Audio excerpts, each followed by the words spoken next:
le bendiga. En esta tarde estaremos meditando en el capítulo 3 de Lamentaciones, capítulo 3, versículo 1. Y la palabra dice así: yo soy el hombre que ha visto aflicción bajo el látigo de su enojo.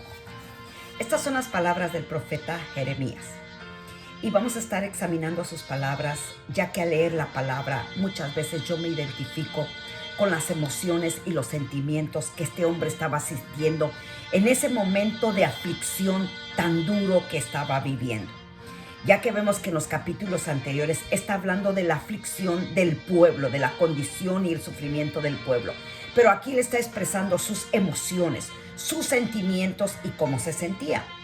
Y bajo la prueba, bajo la aflicción, él sentía que era un hombre que estaba bajo el enojo de Dios. Él sentía como que Dios estaba enojado con él.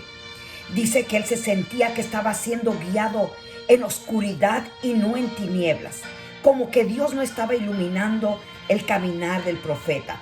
Dice que él se encontraba rodeado de amargura. Se sentía cercado por todos lados. Por donde quiera que vea no encontraba salida, no encontraba solución a la condición que estaba viviendo. Y no solamente eso, sino que expresa en el versículo 7 que se siente como unas cadenas pesadas que anda arrastrando. En el versículo 8 expresa y dice que él clamó y dio voces a Dios y Dios cerró su oído. ¿Cuántas veces en medio de nuestra angustia sentimos que Dios no escucha nuestras oraciones, que nuestras oraciones no llegan a su presencia? Pero la verdad es que no es una realidad. Pero vemos que así se sentía este hombre. En el 17 me llama mucha la atención porque el profeta expresa y dice: mi alma se alejó de la paz, me olvidé del bien. Era tan fuerte la aflicción del profeta que se había olvidado de los días felices y sentía que la paz se había alejado de su alma. Y sigue llamando mi atención porque en el versículo 18 dice: y dije, perecieron mis fuerzas y mi esperanza en Jehová. Era tan fuerte la aflicción que ya había perdido sus fuerzas y aún su esperanza en Dios. Él sentía esas emociones. Pero me llama mucho la atención que en el versículo 19 empieza a dar un giro su vida. Y dice: acuérdate de mi aflicción y de mi abatimiento. En el 20 dice: lo tendré aún en memoria porque mi alma está abatida dentro de mí. Así se sentía el profeta, que estaba solo, que estaba siendo abatido, castigado por Dios. Y cuántas veces en medio de la prueba y la lucha así nos sentimos, desamparados y como que si Dios nos hubiese dado la espalda. Pero me encanta y el mensaje es en este versículo. En el versículo 21, ese es el versículo del mensaje en esta tarde, porque su vida empieza a dar un cambio, sus emociones, sus sentimientos empieza a hacerlos a un lado y empieza a reflexionar a pesar de lo que estaba viviendo. Y él expresa estas palabras y dice: esto recapacitaré en mi corazón, por lo tanto esperaré.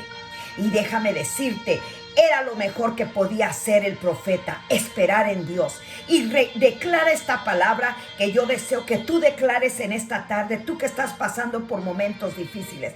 Por la misericordia de Jehová no hemos sido consumidos, porque nunca decayeron sus misericordias. Son nuevas cada mañana, grande es su fidelidad. Y déjame decirte que nosotros tenemos que hacer lo mismo que el profeta, recapacitar en nuestro corazón que por la misericordia de Dios ninguna de las pruebas, ninguna de las aflicciones, ninguno de los problemas, ninguno de los diagnósticos nos han consumido, porque la misericordia de Jehová ha sido nueva en mi vida y en tu vida.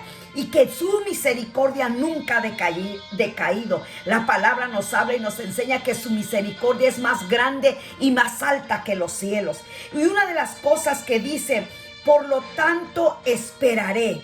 Por la misericordia de Jehová no hemos sido consumidos, dice. Y dice el 24: mi porción es Jehová.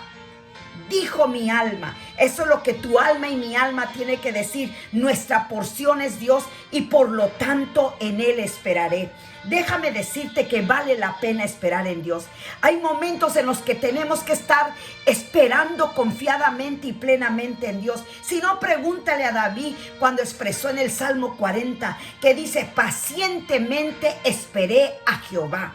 La angustia que David estaba viviendo en ese momento, no había solución más que esperar en Dios.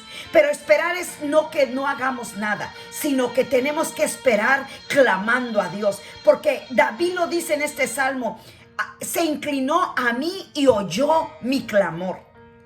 Así que vemos que el profeta, su vida da un giro y dice, ¿verdad? Bueno es Jehová a los que en Él esperan. Esperan el alma que le busca. Bueno es esperar en silencio la salvación de Jehová. Y déjame decirte para concluir en esta preciosa tarde: bueno es Jehová a los que en Él esperan. Déjame decirte, vale la pena esperar en Señor. Vale la pena esperar en su soberanía. Vale esperar en los recursos de nuestro Dios, porque Él se moverá de acuerdo a su gracia, a su misericordia, y porque Él es un Dios soberano. Dice que bueno es esperar en silencio. La Escritura nos dice, ¿verdad?, estar quietos y reconocer que Jehová es Dios y Él es el Dios soberano sobre todas las cosas. Dice esperar en silencio la salvación de Jehová. Yo no sé lo que tú estás pasando en este momento, pero yo lo que sí puedo decirte, que la misericordia de Jehová no ha decaído, es nueva cada mañana. Así que en esa palabra yo te dejo: gózate en la misericordia de Dios, que es nueva cada mañana. Y te vuelvo y te repito, vale la pena esperar en Dios, vale la pena esperar confiadamente la salvación de nuestro Dios. Dios te bendiga.